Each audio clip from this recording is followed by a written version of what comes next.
Chapitre 116, dit par Jean-Philippe Joly, où l'on traite de l'aventure qui donna le plus de chagrin à Don Quichotte, de toutes celles qui lui étaient alors arrivées. La femme de Don Antonio Moreno, à ce que dit l'histoire, sentit un grand plaisir à voir Ana Félix dans sa maison. Elle les reçut avec beaucoup de prévenance, aussi éprise de ses attraits que de son amabilité, car la Morisque brillait également par l'esprit et par la figure. Tous les gens de la ville venaient, comme à son de cloche, la voir et l'admirer. Don Quichotte dit à Don Antonio que le parti qu'on avait pris pour la délivrance de Don Gregorio ne valait rien, qu'il était plus dangereux que convenable et qu'on aurait mieux fait de le porter lui-même, avec ses armes et son cheval, en Berberie, d'où il aurait tiré le jeune homme en dépit de toute la canaille musulmane, comme avait fait Don Galiferos pour son épouse Mélissa. Prenez donc garde, dit Don Sancho, en entendant ce propos, que le seigneur Don Galiferos enleva son épouse de terre ferme et qu'il l'emmena en France par la terre ferme. Mais là-bas, si par hasard nous enlevons Don Gregorio, par où l'emmènerons-nous en Espagne, puisque la mer est au milieu? Il y a remède à tout, excepté à la mort, répondit Don Quichotte. Le bateau s'approchera de la côte, et nous y embarquerons quand le monde entier s'y opposerait. Votre grâce arrange fort bien les choses, reprit Sancho. Mais du dit au fait, il y a long trajet. Moi, je m'en tiens au renégat, qui me semble très homme de bien et de très charitables entrailles. D'ailleurs, ajouta Don Antonio, si le renégat ne réussit point dans son entreprise, on adoptera ce nouvel expédient et on fera passer le grand Don Quichotte en Berberie. À 2 jours de là, le renégat partit sur un bâtiment léger de 6 rames par bordage, monté par de vaillants rameurs, et 2 jours après, les galères prirent la route du Levant, le général ayant prié le vice-roi de l'informer de ce qui arriverait pour la délivrance de Don Gregorio et de la suite des aventures d'Ana Félix. Le vice-roi lui en fit la promesse. Un matin que Don Quichotte était sorti pour se promener sur la plage, armé de toutes pièces, car, ainsi qu'on l'a dit maintes fois, ses armes étaient sa parure et le combat son repos. Et jamais il n'était un instant sans armure. Il vit venir à lui un chevalier également armé de pied en cap, qui portait, peinte sur son écu, une lune resplendissante. Celui-ci, s'approchant assez près pour être entendu, adressa la parole à Don Quichotte et lui dit d'une voix haute: Ainsi, chevalier, et jamais dignement loué, Don Quichotte de la Manche. Je suis le chevalier de la Blanche Lune, dont les prouesses inouïes t'auront sans doute rappelé le nom à la mémoire. Je viens me mesurer avec toi et faire l'épreuve de tes forces, avec l'intention de te faire connaître et confesser que madame, quelle qu'elle soit, est incomparablement plus belle que ta Dulcinée du Toboso. Si tu confesses d'emblée cette vérité, tu éviteras la mort, et moi, la peine que je prendrai à te la donner. Si nous combattons, et si je suis vainqueur, je ne veux qu'une satisfaction. C'est que, déposant les armes, et t'abstenant de chercher des aventures, tu te retires dans ton village pour le temps d'une année, et pendant laquelle tu vivras, sans mettre l'épée à la main, en paix et en repos, car ainsi l'exige le soin de ta fortune et le salut de ton âme. Si je suis vaincu, ma tête restera à ta merci, mes armes et mon cheval seront tes dépouilles, et la renommée de mes exploits s'ajoutera à la renommée des tiens. Vois ce qui te convient le mieux, et réponds-moi sur le champ, car je n'ai que le jour d'aujourd'hui pour expédier cette affaire. Don Quichotte resta stupéfait, aussi bien de l'arrogance du chevalier de la Blanche Lune que de la cause du défi. Il lui répondit avec calme et d'un ton sévère: Chevalier de la Blanche Lune, dont les exploits ne sont point encore arrivés à ma connaissance, je vous ferai jurer que vous n'avez jamais vu l'illustre Dulcinée.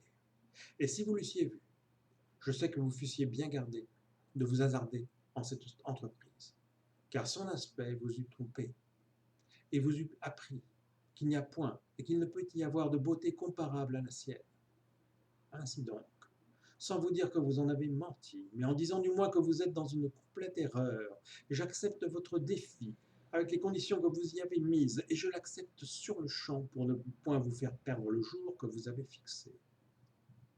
Des conditions, je n'en accepte qu'une seule, celle de faire passer à ma renommée la renommée de vos prouesses, car je ne sais ni ce qu'elles sont, ni de quelle espèce, et, quelle qu'elle soit, je me contente des miennes.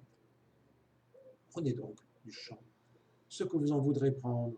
Je ferai de même, et à qui Dieu donnera la fève, que Saint-Pierre la lui bénisse. On avait aperçu de la ville le chevalier de Blanche-Lune, et on avait averti le vice-roi qu'il était en pourparlers avec Don Quichotte de la Manche. Le vice-roi, pensant que ce devait être quelque nouvelle aventure inventée par Don Antonio Moreno ou par quelque autre gentilhomme de la ville, prit aussitôt le chemin de la plage, accompagné de Don Antonio et de plusieurs autres gentilshommes. Ils arrivèrent au moment où Don Quichotte faisait tourner bride à Rocinante pour prendre du champ. Le vice-roi, voyant que les deux champions faisaient mine de fondre l'un sur l'autre, se mit au milieu et leur demanda quel était le motif qui les poussait à se livrer si soudainement bataille. C'est une prééminence de beauté, répondit le chevalier de la Blanche-Lune, et il répéta succinctement ce qu'il avait dit à Don Quichotte, ainsi que les conditions du duel acceptées de part et d'autre.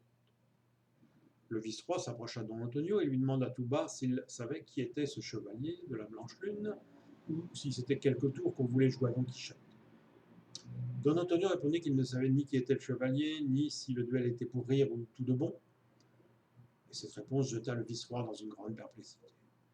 Il ne savait s'il fallait ou non les laisser continuer bataille. Cependant, ne pouvant pas se persuader que ce ne fût pas une plaisanterie, il s'éloignait en disant « Seigneur chevalier, s'il n'y a point ici de milieu entre confesser ou mourir, si le seigneur Don Quichotte est intraitable, et si votre grâce, seigneur de la Blanche Lune, n'en veut pas démordre, en avant, et à la grâce de Dieu. » Le chevalier de la Blanche Lune remercia le vice-roi, en termes polis, de la licence qu'il leur accordait, et Don Quichotte en fit autant. Celui-ci, se recommandant de tout son cœur à Dieu et à sa Dulcinée, comme il avait coutume de le faire en recommençant les batailles qui s'offraient à lui, reprit un peu de chant parce qu'il vit que son adversaire faisait de même. Puis, sans qu'aucune trompette ni autre instrument guerrier leur donnât le signal de l'attaque, ils tournèrent bride tous deux en même temps. Mais, comme le coursier du chevalier de la Blanche-Lune était le plus léger, il atteignit Don Quichotte aux 2 tiers de la carrière, et là il le heurta si violemment, sans le toucher avec sa lance, dont il sembla relever exprès la pointe, qu'il fit rouler sur le sable Rocinante et Don Quichotte.